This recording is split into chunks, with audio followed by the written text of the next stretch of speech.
참 예수님, 먼저 오늘 9월 첫째 주 맞아서 본래 화순성당 사목 방문을 이렇게 한다라고 하는 날이었습니다. 보통 이렇게 코로나 시간이 아니었으면 뭐 이렇게 많은 신자들이 미사도 하고 또 현황보고뿐만 아니라 또 이제 화순본당이 이제 공소에서 본당으로 승격되고 또 그런 변화 안에서 또 앞으로의 어떤 비전이랄까 또 어떤 공동체 안에서 서로가 또 그런 것들을 격려하면서 좀 더 하느님 보시기에 우리의 공동체의 어떤 모습들을 더 이렇게 살펴볼 수 있는 그런 하루가 되시리라 생각하는데, 지금 코로나가 4단계라 또 지역 간에서는 이렇게 종교 집회라든지 또 그 밖에 여러 가지 활동들에 대한 제약들이 있어서 오늘 이렇게 미사를 할 수밖에 없다는 상황이 되었습니다. 그럼에도 불구하고 아시는 것처럼 이렇게 코로나가 몇 개월 또 어느 기간만이 아니라 작년부터 또 올해까지 계속 이어지다 보니까 또 우리 내면 안에서 외적으로뿐만 아니라 또 우리 신앙 안에서도 우리가 가졌던 신앙의 어떤 기쁨 또 신앙 생활을 한다고 하는 것들이 무엇인가, 정말 그 어떤 하느님께서 우리에게 주셨던 그런 신앙의 자유로움들, 그 기쁨들, 그 행복들을 정말 이렇게 우리가 매일매일 하나님께 의지하며 살아가는 삶이 항상 우리의 삶의 중심이었는데, 그런 것들이 흐트러짐으로 인해 가지고 우리 어떤 삶들을 다시금 그런 혼란 속에서도 다시금 우리 어떤 신앙의 위치들을 생각해 보게 되지 않았는가 생각됩니다. 저에게 있어서도 이런 코로나라는 상황이 당황스럽고 또 정말 어떻게 되는 것인가라고 하는 두려움과 불안함이 없지 않았습니다. 그럼에도 불구하고 또 하느님께서는 이러한 코로나의 시간을 통하여 우리에게 다시금 당신의 뜻을 더 많이 기억하게 하지 않았는가.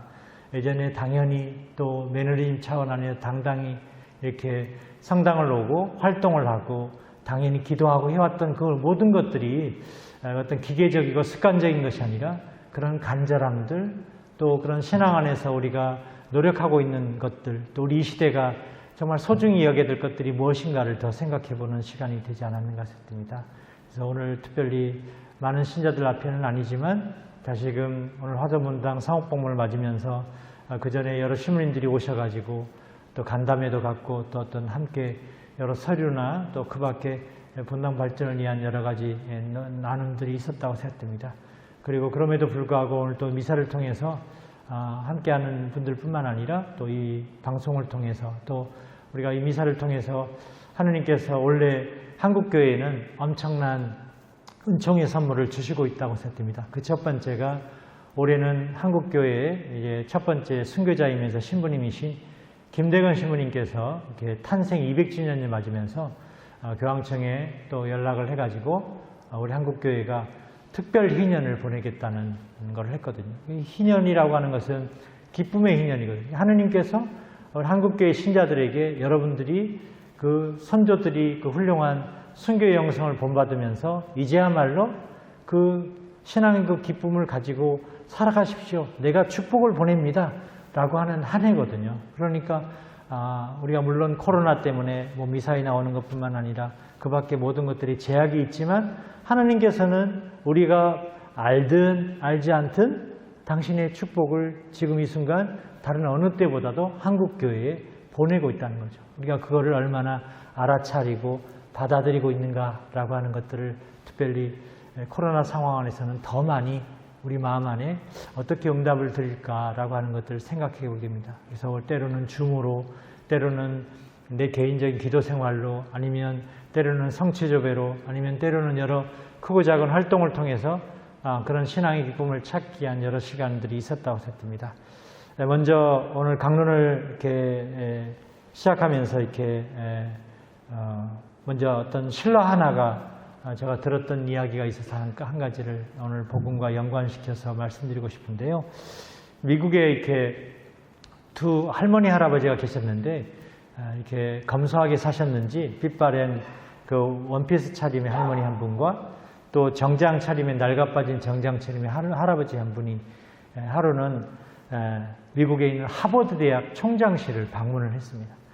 그래서 그 대학교에 이렇게 비서가 있었는데 비서가 볼 때 촌스럽고 시골뜨기 같은 이 노부부로 이렇게 비춰졌는지 별 볼 일 없는 사람일 것이다 라고 생각을 하고서는 그냥 얼굴을 찌푸리기도 하고 빨리 사라졌으면 이라는 기대감이 있었나 봅니다.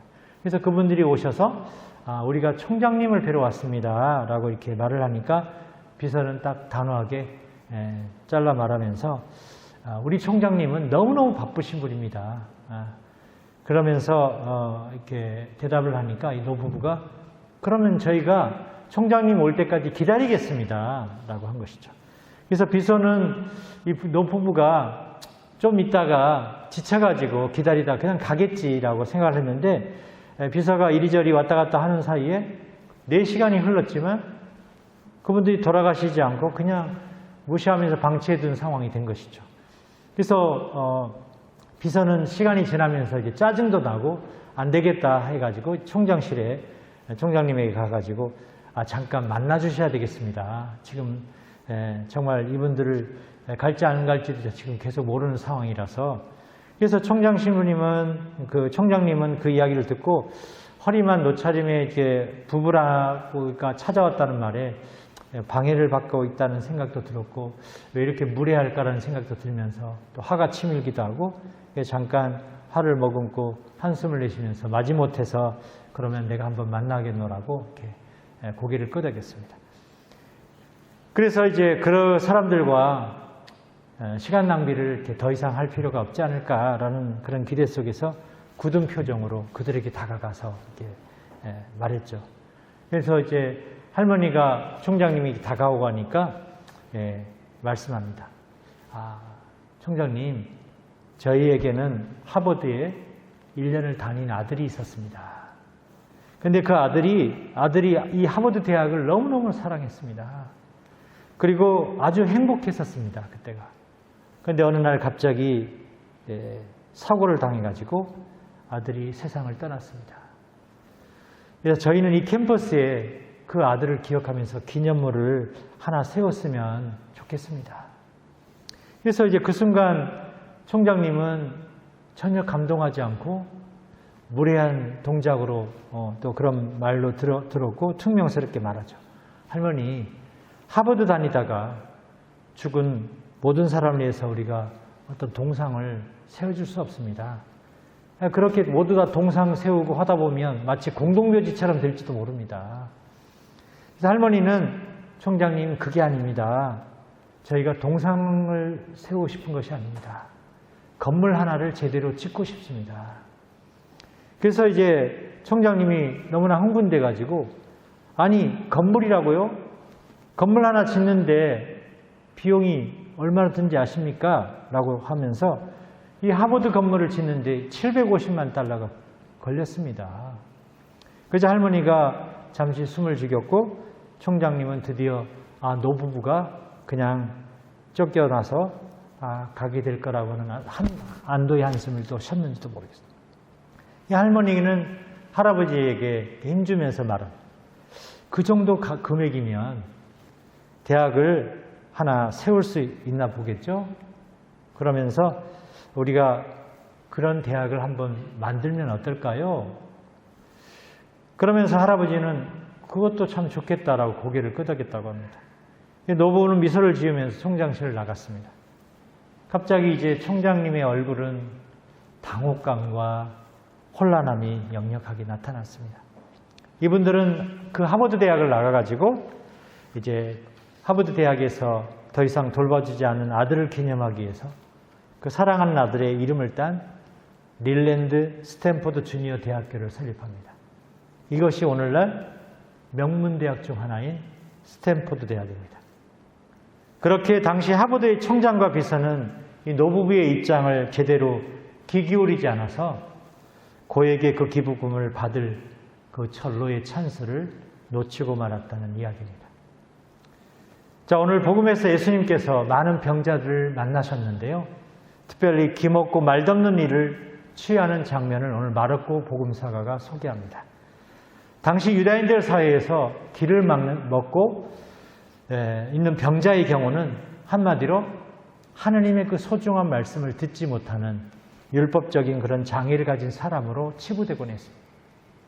근데 사실 기름 먹는 사람은 당연히 자연스럽게 말을 더듬을 수밖에 없다는 것은 신체적으로 연결된 장애라고 생각한 것입니다. 이런 병자를 데리고 온 사람은 듣고 말하지 못해서 답답함을 느끼는 그 당사자가 아니라 그 주변에 있었던 이웃들입니다. 그래서 도통 말을 듣지도 못하고 제대로 표현하지 못하는 이 병자를 보면서 안타까워 여긴 것은 그와 소통하고 싶어도 하지 못하는 그런 사람들이었다는 말입니다. 주변에서 들어보면 기를 먹었다는 사람들은 세 부류가 있다고 합니다. 먼저 첫 번째는 들을 수 없다는 것은 물리적으로 들을 수 없는 장애를 느껴본 사람만이 그 답답한 그 고통을 알 수 있습니다.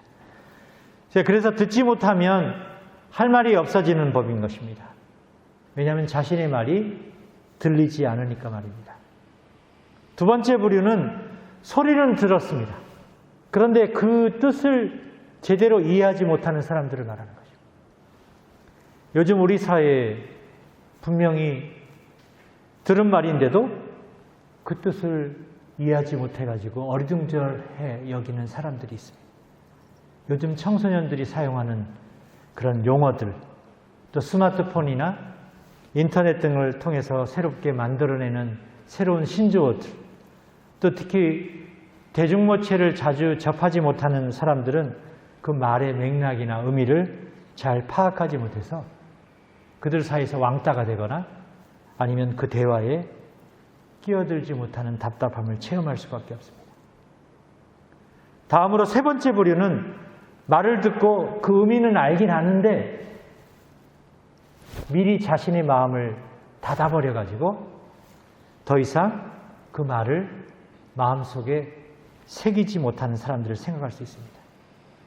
일컬어서 격언에 보면 속이의 경을 읽는 셈이다 라고 말하는 것입니다. 이런 장애는 흔히 상처받고 살아가는 사람들한테 자주자주 일어납니다. 먼저 부부 사이에서 서로 갈등을 겪고 나면 같은 공간에 살아가면서도 서로 하고 싶은 말도 없고 듣고 싶은 말도 없어지기 마련입니다. 서로에게 화가 나서 뭔가를 요구해도 이미 닫혀진 마음은 서로 그런 생각을 들을 심적인 여유조차 없습니다. 또 부모 자식 관계에서도 자식들이 부모님들의 그 잔소리를 계속 이야기하면 그런 거를 이렇게 들으려고 하지 않는 그런 모습들도 생각할 수 있습니다. 마음이 닫히면 들어도 들을 수 없는 장애를 겪습니다. 듣지 못하는 장애는 곧바로 말하는 것을 더듬는 그런 장애로 연결됩니다. 이렇게 말을 더듬는 것은 혀가 이런 신체적인 그런 장애를 가진 경우도 있겠지만 막상 자기 생각을 이야기하려고 하면 그냥 할 말이 없는 경우에 속합니다. 남의 눈치도 봐야 되고 또 자기 생각을 또렷하게 드러내고 싶지 않은 우리들의 마음들, 그런 숨겨진 마음과 또 자신 없음이 사람들 앞에서 말을 더듬게 만드는 거죠. 그래서 누군가에게 진실을 숨기거나 잘못을 저지른 사람은 계속 자신을 애써 변명하거나 자기의 정당성을 드러내기에 부당하다는 것을 알기 때문에 말을 더듬을 수밖에 없는 경우를 겪는 걸 생각하면 쉽습니다. 이렇게 기먹고 말 더듬는 장애를 가진 사람이 오늘 예수님을 만난 복음서의 이야기는 오늘 복음을 들었던 여기 있는 우리 자신에게도 그대로 해당된다고 할 수 있습니다. 우리 역시도 그런 장애를 사실 안고 살아가고 있기 때문입니다. 생각해 봅시다.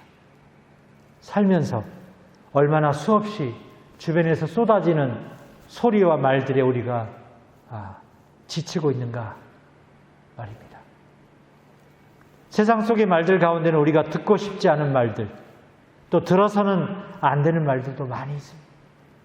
우리 영혼을 상처내고 때로는 분노하게 만드는 시기하는 것, 중상하는 것, 모략하는 것, 또 탐욕 등으로부터 나오는 말들은 우리 영혼을 상처 입히고 멍들게 합니다. 그러나 우리가 진짜 듣고 싶은 말들, 격려해 주는 것, 사랑해 주는 것, 용기의 말들, 내가 살아있음에 감사하고 기뻐할 수 있게 해주는 말들. 고맙습니다. 사랑합니다. 미안합니다. 이런 영혼의 상처를 취하는 말들을 우리는 자주 듣지 못하는 세상이 되는 것은 아닌가라는 안타까움을 갖게 합니다. 우리는 오늘 사회에서 너무 많은 말들로 상처를 받아 이제는 제발 조용한 침묵과 그 치유가 필요한 때라는 것을 점점 느껴보기도 합니다. 군중들 속에서 더 이상 그런 상처 가득한 말들로부터 해방돼가지고 침묵의 중요성, 그 영혼을 치유하는 하느님 말씀에 어쩌면 목말라 하고 있는 듯합니다. 오늘도 예수님은 이런 장애들을 치유하는 하나의 독특한 방법을 소개하고 있습니다. 예수님이 먼저 기먹고 말 듣는 사람들을 군중들 속에서 따로 데리고 나왔습니다. 그 단둘이 만나 당신의 말씀과 행위에 집중하게 합니다. 아주 단순하면서도 오늘 놀랍고 희한한 방식으로 오늘 병자를 치유하고 있습니다. 손가락을 두 귀에 넣으시고 당신 침을 발라 그 혀에 대시고 하늘을 향해 숨을 크게 쉬신다. 에파타, 열려라 라고 외칩니다. 이 예수님의 행위를 그대로 기록한 복음 저자는 특별한 그 표징의 의미를 이 치유 행위에 담고 있다라고 전하고 있습니다. 무엇보다 예수님의 손가락은 하느님께서 세상을 창조하시고 이끄시는 그 권능의 힘을 상징합니다. 또 손가락이 말하는 것은 하나의 방향이라면 그 방향을 향해서 길을 열어 제칠 것을 요청하고 있습니다.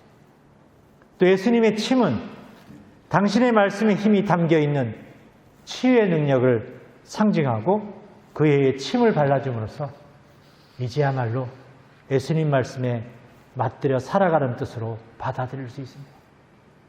또 하늘을 향해서 큰 숨을 쉬신 것은 바로 인간이 창조될 때 흙으로 빚어 그 코에 숨을 불어넣어 주신 하느님의 그 거룩한 창조의 영을 뜻합니다.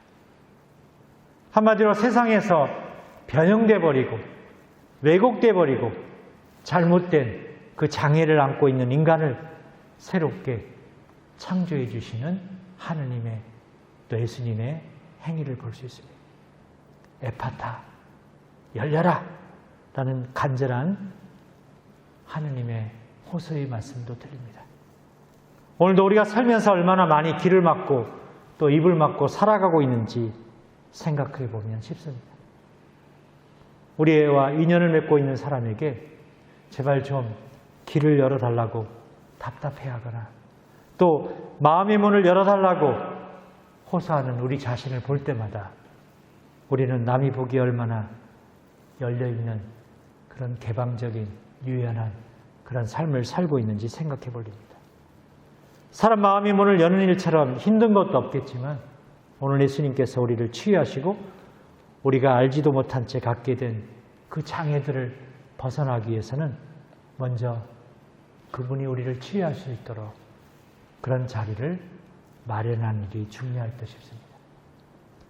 주님 안에 형제자매 여러분, 늘 우리가 하느님의 뜻을 살아간다는 것은 어느 땐 인간적인 입장만이 아니라 우리 공동체를 위해서 또 우리 공동선을 위해서 때로는 필요한 고통과 시련이라고 여기기도 합니다. 한편에서는 어느 땐 사제의 삶을 본격적으로 살아가고 싶은 시점에서 나에게 일어나는 그 고통과 시련이 왜 일어났는지 조금은 원망 섞인 기도도 불평과 함께 하느님께 드릴 때가 있습니다. 그러나 분명 그분은 오늘도 우리의 삶 안으로 기꺼이 들어오고자 하십니다.